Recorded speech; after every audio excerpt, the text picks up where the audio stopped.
Hey everyone, welcome back to my channel. I'm Leandra the TBR0, and today I have 10 book recommendations that date back before I was a booktuber. These 10 books are near and dear to my heart. I still have fond memories with these characters, with their worlds, but because I read them prior to being a booktuber, I don't talk about them very much on my channel, and I thought this video, a bit of a TBR backlist video, would be the perfect reason to do that. So let's get into these 10 books and see how many of them you've heard of and how many of them you've actually read. But more importantly, how many you're gonna add to your own TBR. While I have your attention, this is your reminder to consider liking the video, maybe comment your own favorite books from however many years ago, ones that you don't think we talk about enough, ones that you think have been forgotten. I would love to see a list of books that are ones you think we should bring back into the fold and remind everyone how great they were back in the day and how they still are great today. All right, the first title that I'm recommending to you is Sherry Thomas's A Study in Scarlet Women.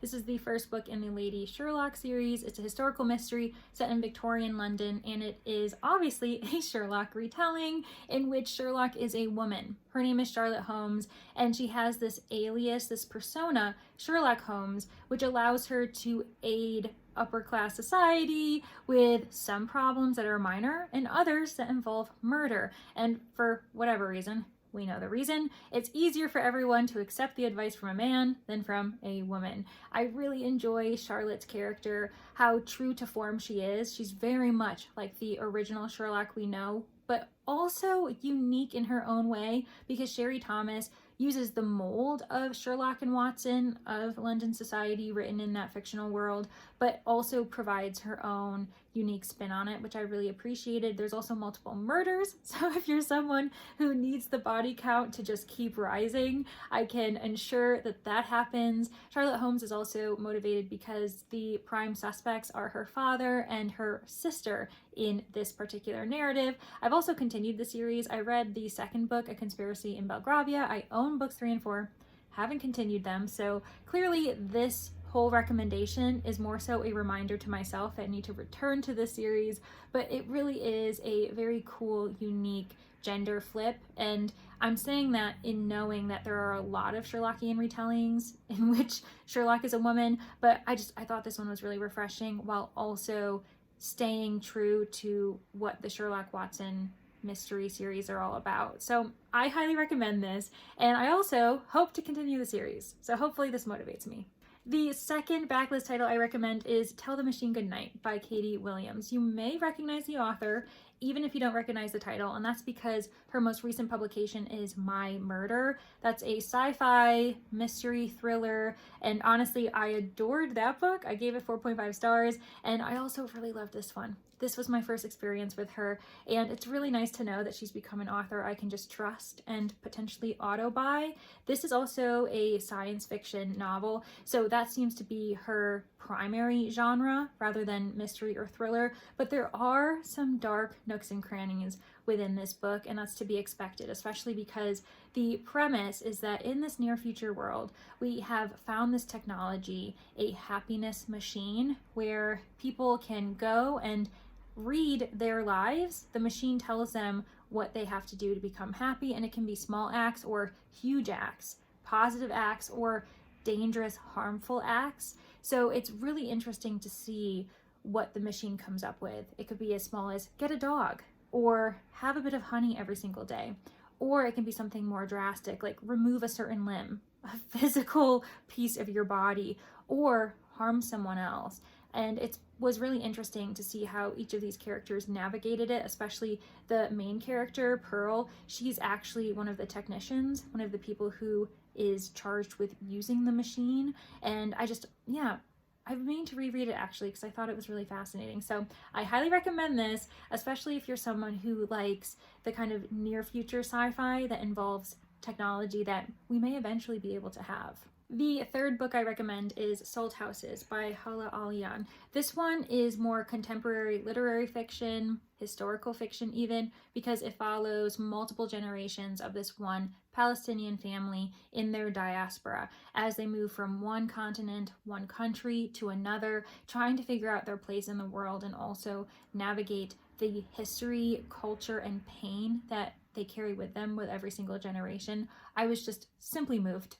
It's such a moving narrative, and it's something I don't typically read, especially nowadays. It's contemporary fiction, general fiction, literary fiction, historical fiction, all of those wrapped in one, and I really don't read any of them nowadays, but it was just beautiful, utterly beautiful. And I also can recommend her most recent book, which is The Arsonist City. That one was also great. I prefer Salt Houses, if I am going to be honest, and that's why it's on this list. Next, I'm recommending If on a Winter's Night a Traveler by Italo Calvino. This is translated from the original Italian, and I'm sure quite a few of you have heard of Italo Calvino, possibly through other titles, his Italian Fables, or one of his other novels. I've read Invisible Cities, and I wasn't as enamored as I was by this one, although I do appreciate it because in that one, there's a city named Leandra, and I have to admit, I was baffled when I found that out, and that's pretty much why I still have that book on my shelves, just so I can be reminded of the fact that my name is in a book.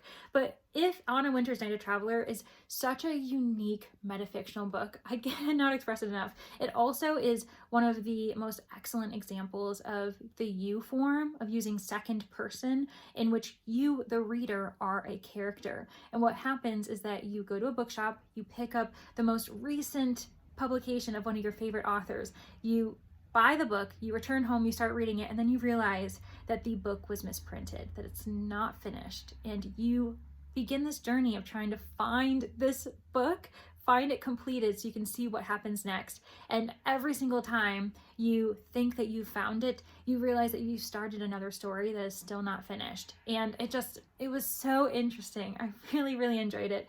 And I can definitely recommend it to those who enjoy absurdist or just weird books in general, because this one is very weird, and you begin to realize that you have more investment in one area of the book at the end of the story than you did at the beginning. And I don't know, I just thought it was really interesting, and it was so good.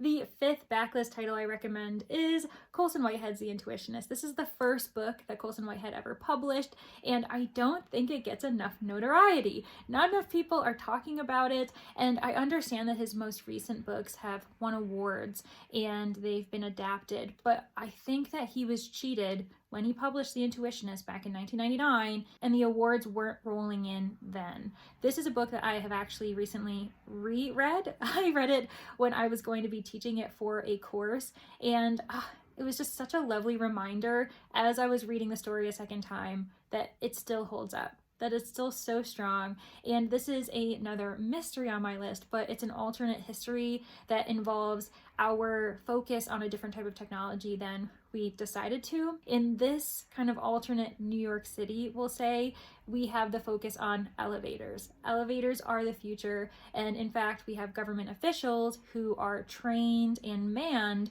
to keep the elevators running, inspect them, to the point where there are different factions, different philosophies following elevator inspection. The way the story begins is that an elevator goes into free fall. It's an elevator that should never have gone into free fall in the first place. So now people are wondering, did the original inspector make a mistake, or is there sabotage involved? And the inspector that everyone is searching for is Ella Mae Watson. She's the first Black woman inspector within the city, and that's a huge deal, but it also makes her very vulnerable because the spotlight is on her. So she needs to clear her name and figure out what's going on. Why would she be sabotaged? And it just begins this kind of hard-boiled noir narrative in an alternate history that I ate up time and time again. My sixth recommendation for you is Milkman by Anna Burns. This won the Man Booker Prize back in 2018. I read it not long after that, and I still think about it today. I still remember when I bought it. I was living in Belgium at the time. I had no idea what I was doing. I just was picking up books at random, wondering what would interest me, and this one was just one of those happy accidents that I still think about today. It's rent-free in my head because of how unique of a narrative it is. So it's set in Northern Ireland during the Troubles, and all of the characters have aliases or non-real names to provide a bit of safety, because the Troubles are a time of paranoia, of questioning who within your community is on your side or who's going to sell you out to protect themselves. Our main character, her own goal throughout this entire book is to try to stay under the radar. She doesn't want anyone to notice her, because to be noticed, is to be in danger. Unfortunately, though, she ends up catching the eye of the Milkman, this man that people don't know too much about, but we just know that he's dangerous and that he's not someone you want to be associated with because people die when you're associated with him. One warning I will give is that this narrative style is so unique that it can be difficult to get into. The voice of our main character is scattered, one that follows a very true to form natural thought process, and we usually have authors clean it up by the time we actually get to read it. It's a very clean A to B to C kind of narrative, but with this one, I think that it's one of the most authentic and very realistic thought processes where we have tangents and we circle back, but it all ends up making sense in the end, and we know what's going on in her head at all times. And I also found it very darkly funny. There are certain scenes that I still remember, and I wish more people would have read it, and then I can talk to them about it. So please, read it so I can talk to you about it. Next on this list is All the Wicked Girls by Chris Whitaker. I read this around the same time I read Milkman because I bought it on the same bookshop trip in Belgium, and I'm very fortunate that I even picked up this title in the first place because it's not published in the US yet. Still, I don't understand, especially because I ate this up. Maybe it doesn't hold today, but I think that it's still a really strong narrative because it has such a rich texture of social commentary, of fascinating characters, of a complex mystery at hand. And our sleuths, the main characters that we're following trying to come down to the truth, are these young teens because one of their friends, actually a twin sister of one of them, has gone missing recently, and they are just down on their luck. They've realized that they've been born in a time and place in which they have nothing going for them. They have very little privilege. They live in a very rural community in the South where education just has failed them, their community has failed them, and now it's up to them to protect themselves as someone is terrorizing them and strange things are happening. Young girls are going missing. I just really appreciate the atmosphere of this, especially because it is set during a time just before a major storm is happening, kind of a storm of a century situation, and you can feel it almost as a ticking time bomb where they need to find this young girl who's gone missing before the storm hits. I cannot recommend it enough, especially if you're someone who really enjoys thrilling mysteries where you can just feel the tension and also feel the desperation of these characters to find a win, to actually seek justice for themselves because they know that the world won't do it for them. Switching gears to a book that I think a lot of people will be surprised that I've read, I am recommending The Half-Drowned King by Linnea Hartsocker. This follows Vikings in Norway in some earlier time. I can't remember at this point. And I remember having such a ball. There is adventure, there's action, there's battles on the sea, but also on land, there's romance. It honestly was just such an epic journey. I remember flipping through this in my back porch back when I was living at home. I had just graduated college. It's so vivid, the time I was reading this book. And it was one of the books that got me back into reading, interestingly enough. I didn't realize at the time, and I only realized this maybe about a year ago, that this was the first in a series. So if you want to start this, just know that there are more books within it. I had no idea. I say this time and time again, but for too long, I read books just treating them all like standalones. And I did that with this one, and I probably should either reread this or at least attempt to continue the series because it's just been sitting on my shelves because it's very nostalgic for me.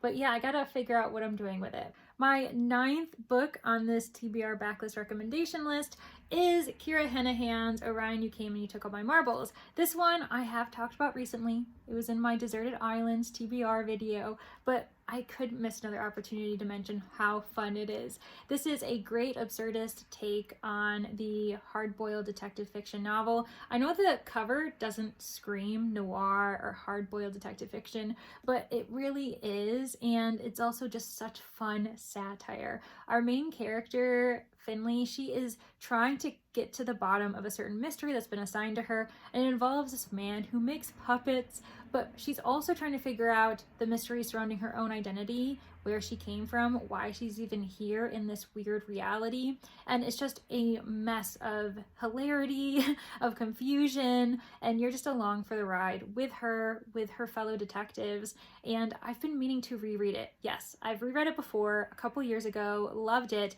and I actually think it's overdue for another reread. And finally, I have one more 10th recommendation from my pre-Booktuber days, and that is Merlin Sheldrake's An Entangled Life. This is a nonfiction ode to fungi. Yes, you heard me right. Merlin Sheldrake is an expert in all things fungi when it comes to biological, social, cultural, political, historical relevance between the relationship that humans have had for so long with mushrooms, any type of fungi. And I felt so informed, but also so intrigued and impassioned to learn more about these biological creatures that you don't really notice too much beyond adding it to a salad or to a curry. And I think that it's so interesting that I can't recommend it enough. So if you're someone who's a bit hesitant when it comes to nonfiction, especially those that have subjects that you anticipate to be a bit textbook in nature, this one really is an ode. It's part memoir, part informative journalistic work, and I adored it. I would show you my physical copy, but I have lent it to my father, so I do not have it with me, but it is one of my favorite nonfictions because of how wonderful it was and how informative it was. So yeah, just give it a shot. And those are my 10 book recommendations from a time before I was Leandra the TBR0. I hope within this list of 10, you were able to find a book that either intrigued you, that you'd never heard of before, that you may go on a limb and try to add to your own TBR in the future. And again, I would love to have any recommendations from you in the comments to ensure that I'm providing a list of 10, but with you all helping me, we're providing others with a far greater list than just those 10 titles. Thank you all so much for getting to the end, and thank you so much to my Manor guests for continuing to support me by being a part of my Patreon. My sleuths, my witnesses, my suspects, and my corpses. You were all so wonderful, and I appreciate you so much. All right, everyone, I hope to see you all in the next one. Be sure to check that you're subscribed if you're not, and join our community because it's a great time. All right, bye!